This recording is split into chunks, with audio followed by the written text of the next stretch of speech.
Live from downtown Detroit, Local 4 News at 5 starts now.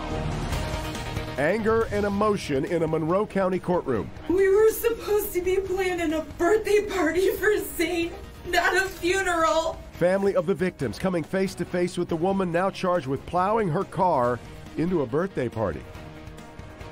In an unusual move in court, the judge allowed the family of the victims in the crash to speak before a decision on bond was made. Marcella Chittister faces 8 charges, including 2 counts of second-degree murder, 2 counts of operating a vehicle while intoxicated causing death. But her attorney says the prosecutor and police have it all wrong, that a medical issue is to blame. Victor Williams reporting tonight from Monroe County. Victor. Well, this memorial just continues to grow for the victims of this devastating tragedy. So many people have waited for this day for her to be officially charged. We were supposed to be planning a birthday party for Zane, not a funeral. Tense moments play out in the courtroom during the arraignment of 66-year-old Marcella Chittister for her role in the Swan Boat Club tragedy that killed 2 young siblings, ages 4 and 8, injuring so many others. They were sitting at that table eating, and this woman crashed her car through this building, destroying all of our lives. Chittister is accused of drinking and driving before plowing her SUV through the side of the building during a kid's birthday party. Family members, both in person and online, had a lot to say. My brother is in the hospital right now, praying that his little boy comes through. And he still got to tell his son that he lost his sister and brother. According to her defense attorney, she had only 1 drink at the bar, but had some type of medical emergency behind the wheel. My client has a history of an epileptic type seizure in her legs. In fact, that's that day she was treated for it. The prosecutor and others, however, are claiming the exact opposite. She is a danger to this community, and that is illustrated no clearer than the 2 dead children that she is directly responsible for.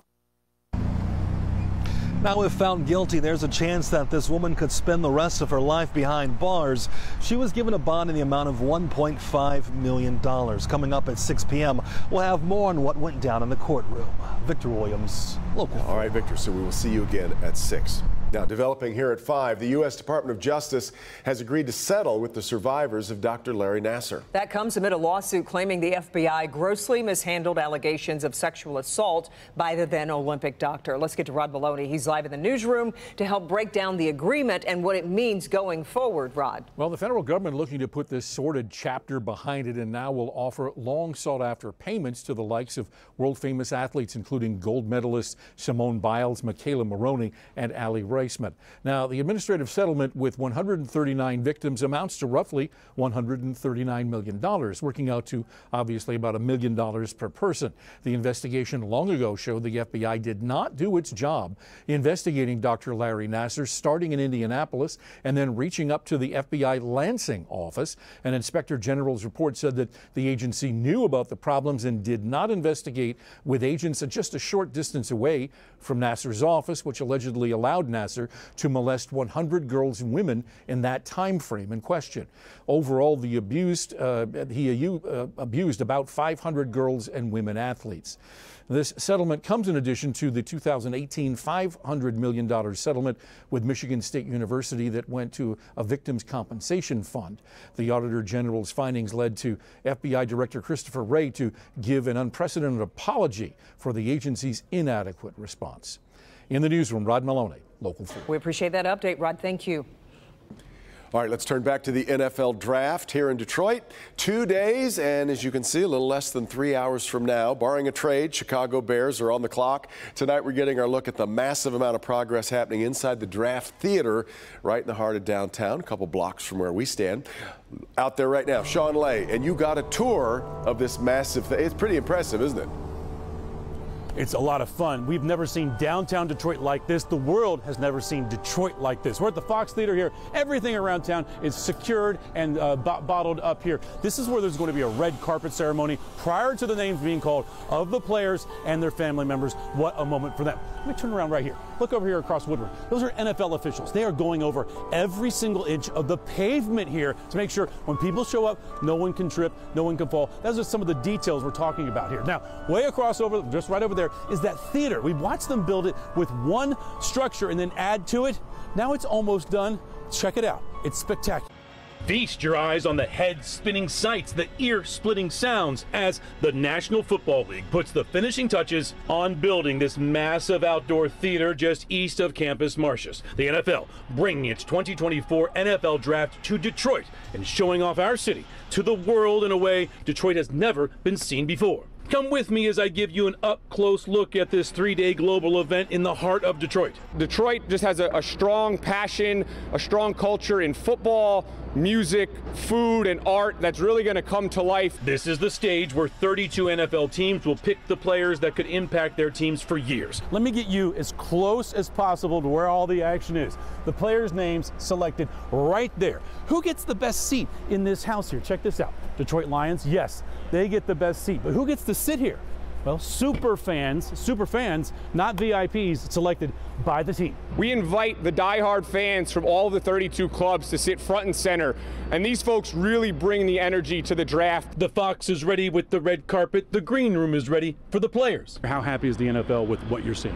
I mean, we're ecstatic, right? Again, you talk about changing lives here, but also creating long-lasting memories for the fans that are watching. Can we keep this here? Just leave it here, build another one somewhere else. We'll take great care of it, but it looks awesome. It just looks perfect. Yeah, no, I appreciate it. I bet you would take good care of it, but we might need some of this moving forward as we take this show on the road. Back here live. Sometimes I ask my questions really quickly, so if you didn't hear that, I asked the NFL official there who was in charge of the whole thing, can we keep that theater structure and the lights? Why not? And NFL has a pretty good budget. They said, no, we'll pack it up, take it to the next place. Detroit, perfect for this NFL draft. I keep asking NFL officials what they think, and they want to be very careful not to, point fingers or say that one city was better than the other. This one fits it perfectly. So much to show you going on here. That is it from now down. We're back at 6 o'clock. We're just scratching the surface, guys, of what we can show you. Really fascinating stuff down here. I love it. And we are mindful of the difference between NFL officials and NFL officials. Which we watch every Sunday. That's right. The no stripes. Right. Exactly. No flags being thrown, that's for sure. All right, Sean. Our coverage of the NFL draft just getting started. Ahead at 5:30. We're back live downtown as the final road closures go into place a little bit later tonight. And if you are here from out of town, you're going to want to snap the QR code at the bottom of the screen. That will take you to our special NFL draft section. You'll find an article, for instance, among other things, about the 5 things that out-of-towners need to see when they're in the D. And be sure to tune in tomorrow night at 8 p.m. for our all-in draft special. We'll have one-on-one interviews with first-round prospects, including Michigan's J.J. McCarthy, and an interview with current Lions QB Jared Goff. That's all tomorrow night at 8 on Local 4 and Local 4 Plus. All right, more on the draft coming up. Now to the protests on college campuses across the country, disrupting classes and even leading to arrests. At Columbia University in New York, in-person classes have been canceled after 130 people were arrested. Closer to home, Ann Arbor, protesters have taken over the Diag. And Will Jones is live on this story for us tonight. Will, this is coming right at the end of the school year. Kimberly and Devin, I want to show you what students are seeing as they walk across campus. This is the Diag. About 20 or so tents are set up here. Demonstrators are calling for the University of Michigan to divest from Israel, and they say they plan to stay out here until that demand is met. Citing fears for his safety, this Jewish University of Michigan student who was participating in the Gaza Solidarity encampment didn't want to be identified. He and other demonstrators are calling for the university to divest from Israel amid the Israel-Hamas war. We are here to stop the genocide in any way possible. The most material impact we can have is to sever all ties between this university and its finances to the apartheid state of Israel. A university spokesperson responding to the demonstration saying students are able to engage in peaceful protest in many places on campus, and at the same time the university has a responsibility to maintain an environment that is conducive conducive to learning and academic success.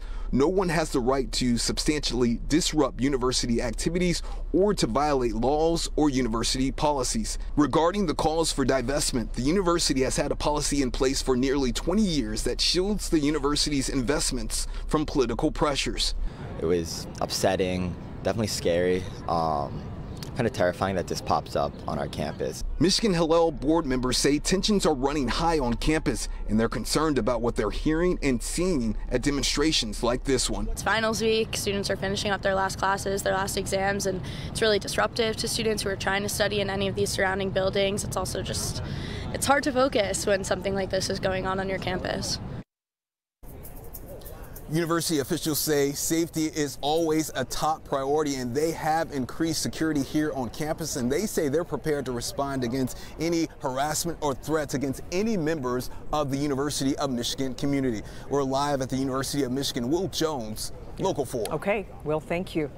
The FTC voting to ban non-compete clauses, something that affects 30 million U.S. workers. According to the agency, the clause prohibit workers, of course, from getting a job with competitors after they leave a position. The move is big for workers' rights advocates, but it is likely to meet legal challenges, which could block the ban from going into effect.